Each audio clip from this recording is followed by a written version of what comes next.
This is Pet Life Radio. Let's talk pets.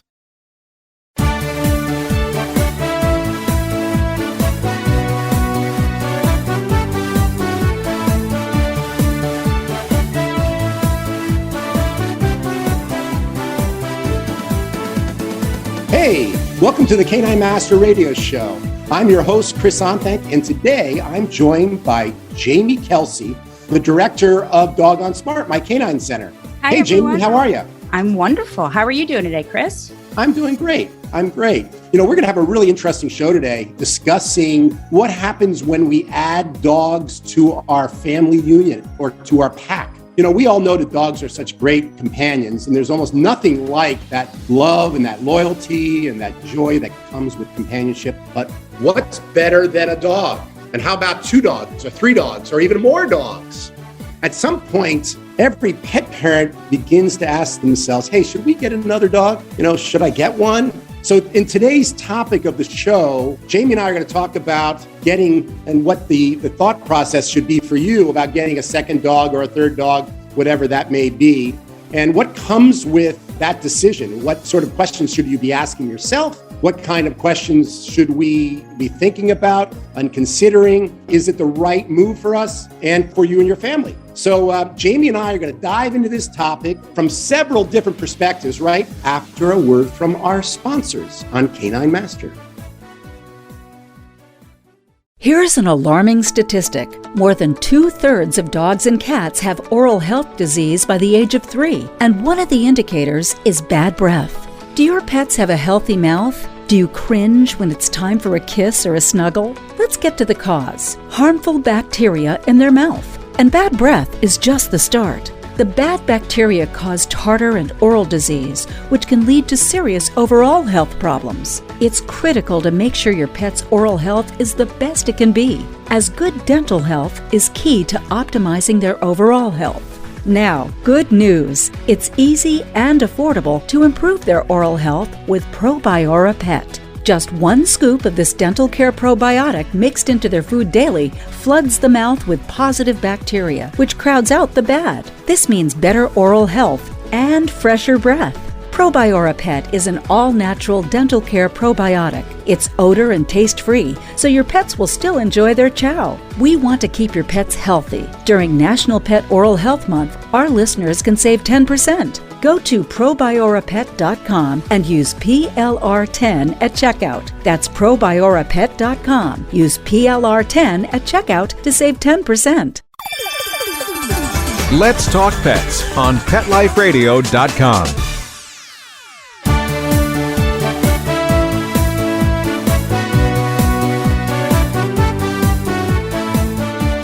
Okay, welcome back.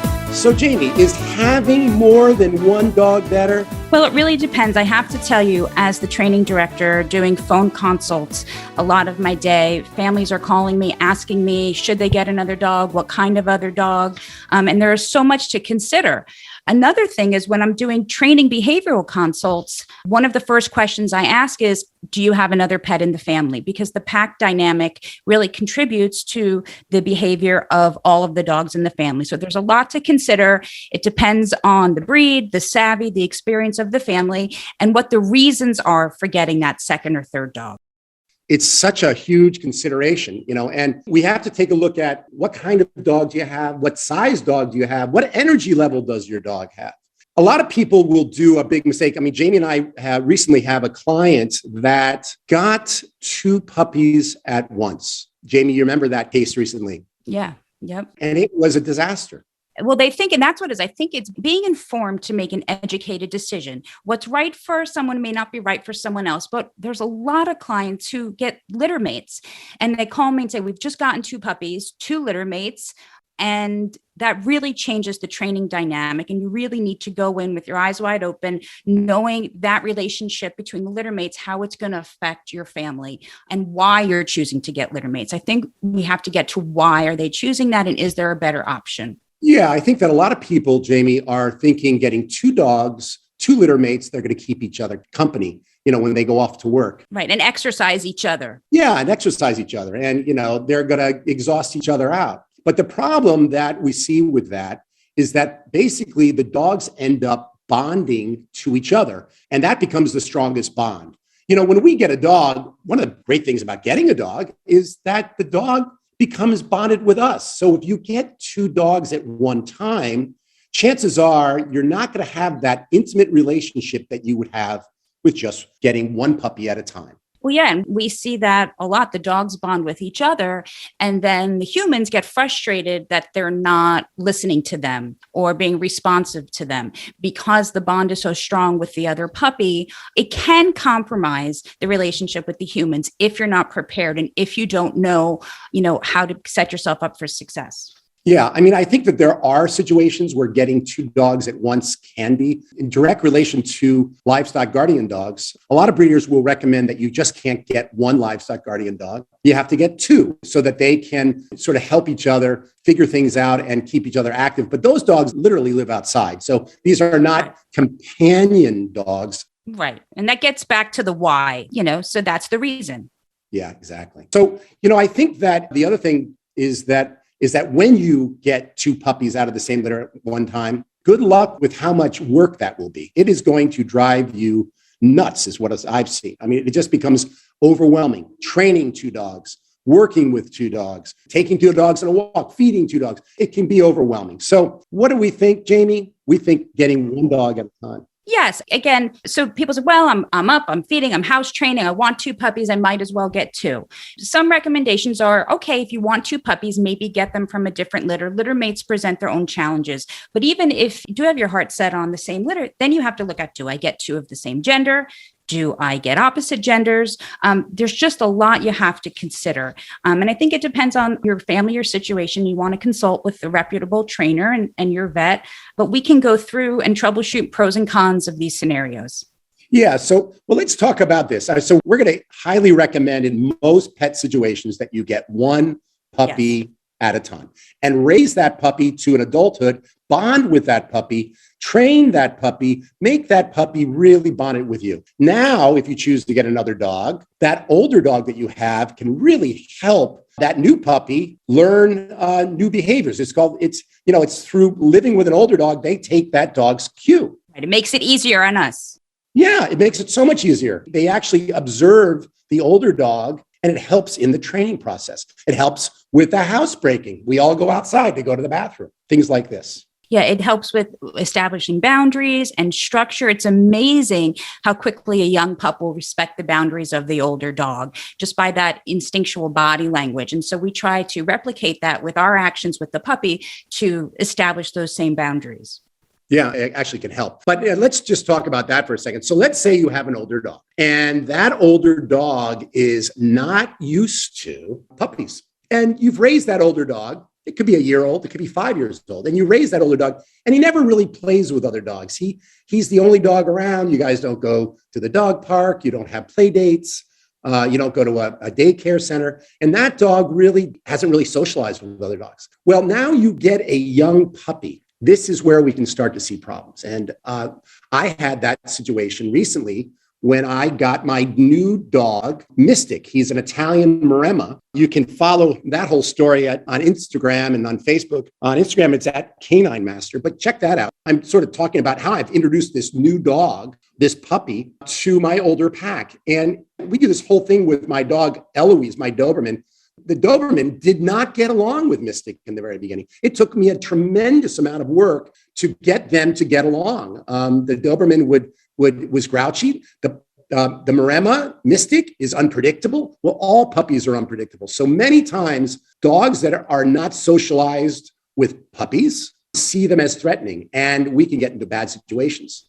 Yeah, and you have to make sure that you introduce them properly and you supervise and separate. You don't just cross your fingers and hope for the best. If you do have a plan to introduce them properly, and I know that we say neutral territory is best. You want to introduce them on neutral territory. Maybe you could go into some steps for the best and safest introduction. Yeah, what we typically do is we take them on walks together in a neutral territory, not at the house. And so I have a great segment on Facebook or at caninemaster.com where I talk and I show how I introduce Mystic to my other dogs in my pack. So it's a really kind of a neat segment and I show you how you do it. But basically, you really want to make sure that you have a dog, your older dog has been used to puppies. If he's not used to puppies, he may attack this new puppy. And then we get into another host of problems where that puppy will start to have fear issues. And usually a puppy that's attacked at a younger age, before the age of 16 weeks, that has not had a lot of supervision, that puppy will become dog aggressive later in life. So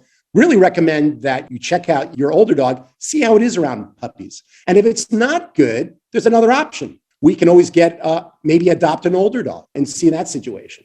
Yeah. And I think that people who have older dogs and get a puppy will call me and say, oh, my puppy's so socialized, they play with our older dog.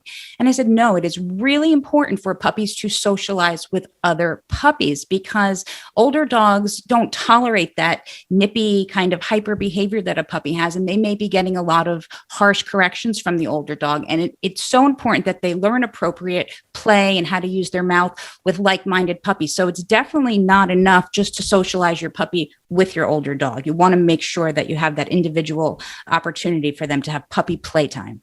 Yeah. I want to talk about also, Jaimee, energy level. So if I have a dog that is an English Mastiff, and English Mastiffs can be big, but they're also kind of laid back. They're not calm. They're not high energy dogs. So if I were to take an English Mastiff and I was to pair that with a very active puppy, let's say the English Mastiff was an older dog. Let's say I was to get a Jack Russell Terrier. And although they're different sizes, and you would think, oh gosh, you can't have a huge dog with a small dog. That's not necessarily true. Energy level and temperament is something you really want to look at when you're getting a second dog. You want similar energy levels. Similar size is not, I used to have a Doberman that played with my Dachshund Johnny. And the Doberman would get on his elbows and play on the ground and they had the same energy level. So they were great companions for each other. But you do want to have the same energy level is really important. Yeah, and energy level. And you want to consider size as it would pertain to any safety issues. But we have clients who, one dog's a Frenchie, one dog's a Bull Mastiff, and they are perfectly matched and they couldn't be more different in size, but they play together so well and respectfully, and they have a similar energy. So it's not just size. You really want to do your research and make sure you're pairing a good match. Yeah, exactly. And, that's why at Dog on Smart, at our Canine Center, we actually, in doggy daycare and for boarding, we group by what? By temperament. By temperament. And you see the Frenchies or some of the smaller breeds are in with the larger dogs. And the clients say, oh, no, I want them in the small dog group. I'm like, yeah, but your dog is better suited for the larger group. They're running the group. They're happier. They're more like-minded with the larger dog. So it really is about temperament, even more so than size. Yeah. I mean, even a fearful dog, you want to pair that dog with a confident dog. Dog. Something else I was going to say about litter mates. If you do have two litter mates that are both fearful, they're going to really feed off each other. And even from the same breed or the same litter, you can have totally different dispositions. Yeah. Oh, exactly. It's really interesting. When I go to add a dog to a pack, I look at the existing pack and I sort of do a dog character analysis. And I look at it and I say, well, if my existing dog is a fearful dog, let's say, and he is very timid, very barky, but he gets along with other dogs. The dog that I'm going to pair him with is going to be a confident puppy. But then when I get that puppy, I'm going to make sure that I socialize that puppy an awful lot so that that puppy can keep that sort of confidence. That's really, really important. It is really important. We see in the puppy playtimes that the fearful dogs group together, they feed off each other. And that fear builds, where if you pair them with a more confident, calm puppy, they start to say, hey, what am I so worried about? This dog is okay with it. Let me give it a try. Yeah. So definitely you got to look at, while size can be a factor, it's more about energy level. It's about confidence. It's about temperament. Make sure you have a complementary temperament. Okay. So one final factor or another factor is sex. What sex should I get? If I'm picking out a new puppy and I have a male, what sex should I get? All right, well, we're going to dig into this topic after a quick word from our sponsors. Take a bite out of your competition. Advertise your business with an ad in Pet Life Radio podcasts and radio shows. There is no other pet-related media that is as large and reaches more pet parents and pet lovers than Pet Life Radio. With over 7 million monthly listeners, Pet Life Radio podcasts are available on all major podcast platforms. And our live radio stream goes out to over 250 million subscribers on iHeartRadio, Odyssey, TuneIn, Stitcher, and other streaming apps. For more information on how you can advertise on the #1 pet podcast and radio network, visit PetLifeRadio.com/advertise today. Let's talk pets Let's talk pets on Pet Life Radio. Pet Life Radio. PetLifeRadio.com.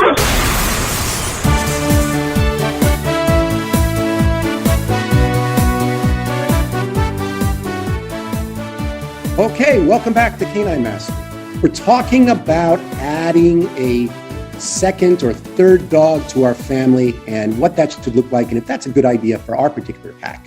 One final factor when you consider adding a new dog to the pack is the sex. What sex should I get? If I have a male, should I get another male? If I have a female, should I get another female or should I get a male? It's really an important decision and one that people don't always understand. So let's talk about, I have a female dog, she's older, and I want to get a second dog. So I would tell you this, getting another female could be a little bit risky, especially if my female is spayed or not. Two females have a propensity to fight as they get older. Not always. I've seen it work great, but sometimes that happens. And when two females start to fight, it can get really messy. Two females may build a grudge towards each other. We've seen this, Jaimee, at the center. Yeah, absolutely. And it doesn't even have to be a history of, them not getting along. It can just happen. It's really when you're going to gender combinations, there's really pros and cons to every combination. So you just want to be well informed. I tell clients, all things being equal, if you have a male, I would recommend getting a female. If you have a female, recommend getting a male, then let's dig deeper. And then you're avoiding that initial competition between the two. Yeah, that's always the best combination. Male, female is your safest bet going forward, the least amount of fighting. Two males that are together, if they start to fight, sometimes you can work with a behaviorist and get them to start getting along. If they're two intact males, meaning they have not been neutered, you have a bigger chance of them fighting. If you have one intact male and one neutered male, that means that the neutered male may attack the intact male. We just saw that recently with my own dog on Canine Master. I talk about that too with Mystic, where I bring him to my canine center over Thanksgiving. And I turned to my general manager, Debbie, and I think I even turned to you, Jaimee, and said, oh, he'll be fine. He's going to be fine out on the floor. He's only a puppy. And Debbie was like, I'm telling you, Chris, your policy is not to allow an intact male after the age of 6 months out on the daycare floor. So I said, no. He's such a goofball. He's such a puppy. He doesn't know. Well, I get in my car before I even arrive home, and I'm only 7 minutes away from the center. It was minutes. You guys are calling me up and saying, hey, Chris, moments. Within the first moments, my dog, Mystic, was attacked by a Labradoodle, bit him right in the face. And I'm like, oh my gosh. And Debbie goes, I told you. I hated that, I didn't even listen to my own advice, my own rules. So it just goes to show you. It's not even about Mystic's temperament. It's just the hormones. Right. He becomes a target. He becomes a threat. And while intact males, they may not start something, they're more likely to finish it. So we just have to be aware of that now. Yeah, and they're more likely to be attacked as well because the neutered male sees the intact male as a threat. But if Mystic was neutered at that time, which I'm not going to do because his growth plates haven't grown in, he's a large dog. He's probably weighing at about 150 when he's all done. He isn't mature until he's about 18 months old, and his growth plates are all grown, and the hormones have done what they're supposed to do. But when I have a dog that is neutered, two males, they tend to get along better than two females. So it goes like this. The best combination is male-female. That's the safest, I'd say. The next best combination is two neutered males. And the next best combination after that would be your two females, which is if they start to fight, it can be a little bit nasty. They hold grudges, I find. I just want to put a little asterisk on the male female, because this is exactly the advice I had given a client. And they did go ahead and get litter mates, and they got a male and they got a female. And we were doing training and kind of out of touch for a month or so. And then we reconnect in their adolescence, and neither one of them has been neutered or spayed. So now you have two litter mates. The female's going into heat. The male hasn't been neutered. So you have to consider that as well if you have a male and a female. Yeah, exactly. Well, Jaimee, is there anything else that maybe we talk about on this segment? Because there is so many different things to consider. Yeah, let me go here. I have a bunch of topics that come up frequently in our calls, and I know how I answer them. I'd be curious to see your thoughts on this. So one of the things I get, Jaimee, we got a puppy. How do I let the puppy know that my older dog is the boss? So what do you say to that? So pack order is not determined by my older dog is the leader. Pack order is determined by the dog's temperament. Dogs that are more secure, dogs that can take you or leave you, dogs that are more independent, dogs that aren't reactive as much tend to be the more dominant dog. Dogs that are fearful, dogs that are more submissive, meaning they're tentative, they submit easier when they're playing with other dogs. Those dogs are not leaders. So many times we see the biggest mistake is I get another dog and my dog that I have is going to be the leader.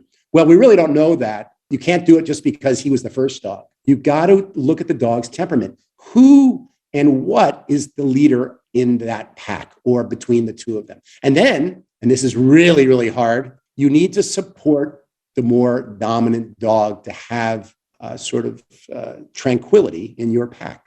Yeah, the harmony. And the older dog may be perfectly happy to say, you know what, you take over. That's fine with me. And so we don't want to force, the reverse order that they are comfortable with. So we do have to support the harmony that they create, but also ultimately they're both accountable to the humans for how they treat each other. So you're the boss in that respect. We've had customers over the years, Jaimee, as you remember, where the owners supported the wrong dog.